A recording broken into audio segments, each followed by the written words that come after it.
All right, in today's lesson, we're going to look at simplifying radicals and imaginary roots. Now, I want to stop and explain to you why we need to do this, okay? So what we've done so far with solving quadratics is one day I showed you how to just look at the graph and look at the zeros where it crosses the x-axis and you get your two solutions. Then we did a day on factoring because sometimes when you look at the graph, it only has one solution, which means it's a double root, right?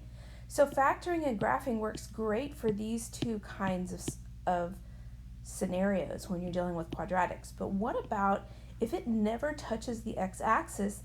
This is the scenario where we have imaginary roots. So I need to show you how to deal with that when you run into it, because you will run into it, okay? So today your answers are going to have imaginary numbers in them. So first I want to go through and review with you how to handle radicals. How do we simplify radicals? Okay, so when you're dealing with radicals, you need to keep in mind what your perfect squares are. So perfect squares that you have seen before, so I'm just going to list some out for you. Perfect squares.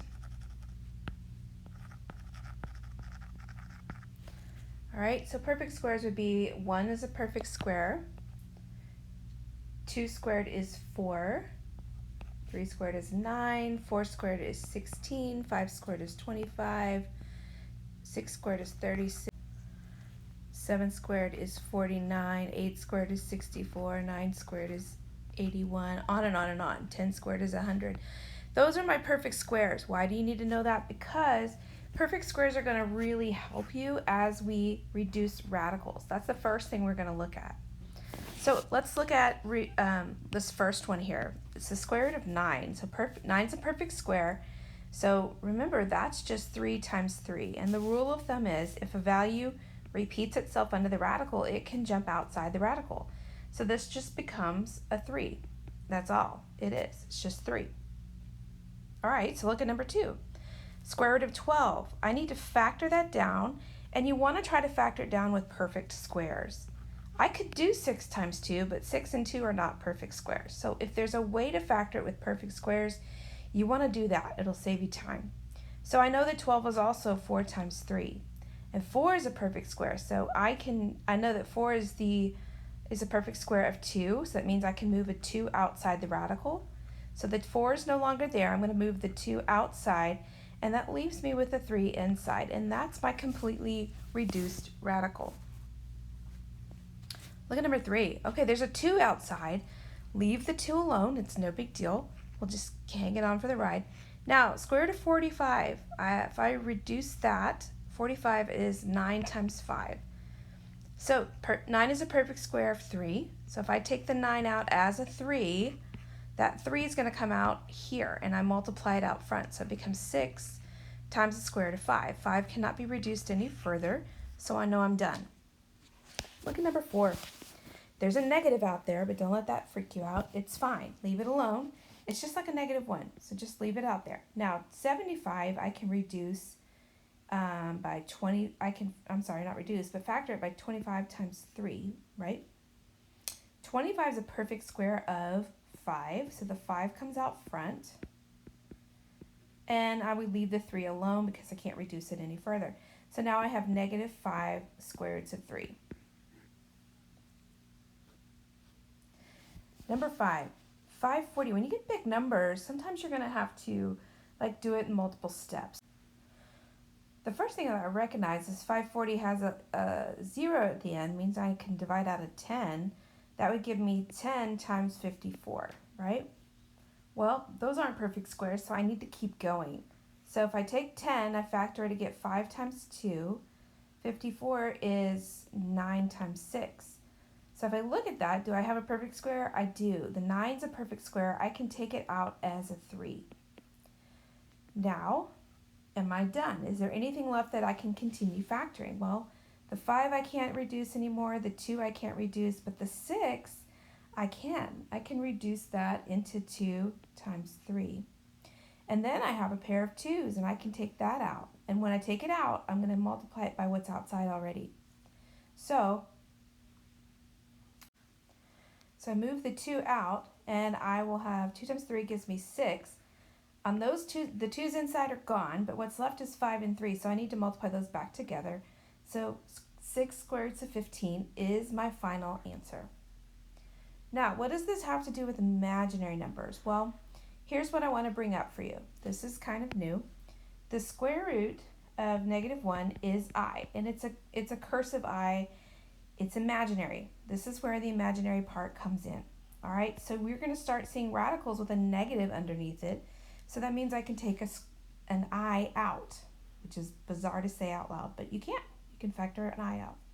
So let's try another one with imaginaries. So let's try this one. What if it's just square root of -2? Well, that negative can come out as an I. So take that I out, take the I out, and leave the 2 alone. You can't reduce that further, so we leave that just like that. Let's try the next one. What if it's the square root of -4? Well, the negative comes out as an I. 4 is a perfect square of 2, so it just comes out 2. Now, you treat the I like a variable. You would always write it in the back. You don't leave it in the front. So 2I is my answer. Let's try a third one. Square root of -18.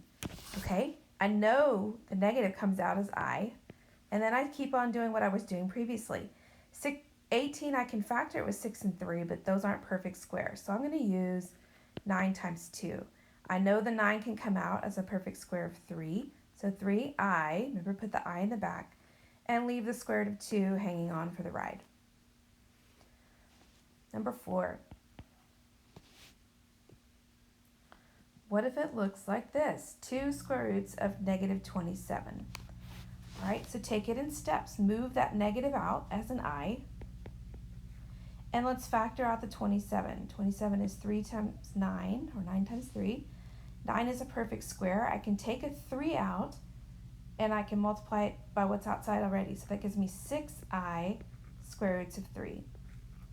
All right, and I can't reduce the 3 any further. Number 5. 5 square roots of -40. So leave the 5 alone. I am going to take the negative out, right? Take it out as an I.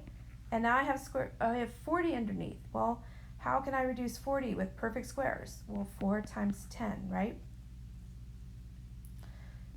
4 is a perfect square of 2, so I can take the 2 out and multiply it by what's already there. That gives me 10I square roots of 10. And that's that. One last one. Number 6. What if there's a negative just out there? That doesn't change. Just leave it out there. It's not a big deal. Now, I can start this by taking the I out. So I have -I square roots. Okay, let's take 48. Is there a perfect square I can take out? 4. 4 times 12, right? So if I take that 4 out, it's a perfect square of 2. So now I have -2I square roots of 12, but I can keep reducing 12 as 4 times 3. Okay, another 2 I can take out, so that makes -4I square roots of 3. All right, so you always want to make sure that what's left over in the radical can't be factored down any further. Okay, if you look at all of our solutions, what's left in the radical are numbers that cannot be reduced any further with radicals. Okay, I hope this makes sense, and what you're going to find on your assignment is that they all have a negative under the radical. So you're going to get a lot of good practice with factoring, taking an I out from under the radical.